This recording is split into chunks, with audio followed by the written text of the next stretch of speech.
So I was actually following the build-up to the first summit between Trump and Putin quite closely because I was curious, as a person who's been studying Russia for 25 years, what exactly they would do and what would be going on there.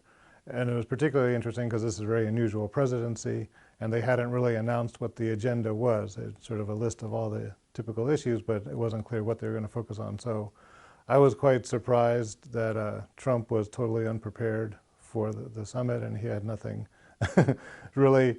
There were no clear, obvious results of their conversation. It wasn't clear what they spoke about for 2 hours. I was surprised that in front of President Putin, he would refuse to identify with the American intelligence agencies and what their conclusions were. So to me, it was quite shocking. I had an impression that Putin was much, much more prepared.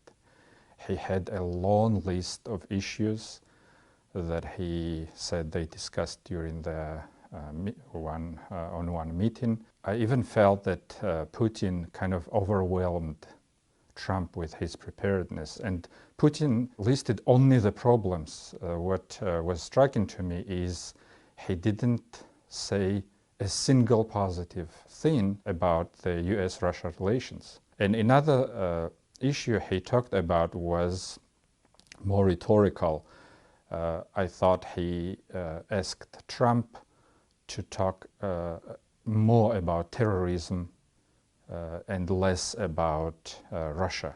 And I think it also kind of confirms what a lot of people are thinking. You know, does Russia have something on Trump? Is Trump working closely with Putin for nefarious reasons? There was certainly nothing in this summit to disprove those conspiracy theories, and so that certainly is going to continue to increase the rhetoric around that kind of thinking. Both Putin and Trump, they addressed rather American public, and I didn't sense them addressing Russian public at all.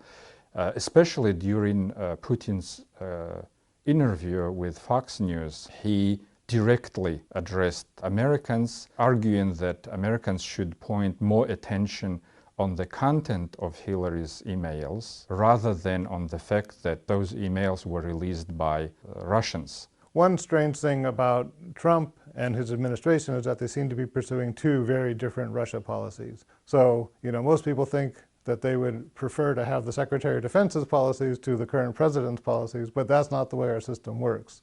The people elected the president, so it should be the president's policy. So you're kind of setting a very strange precedent in this country where the military becomes an independent actor in the political system, and that's quite disturbing, and it definitely would undermine our political system.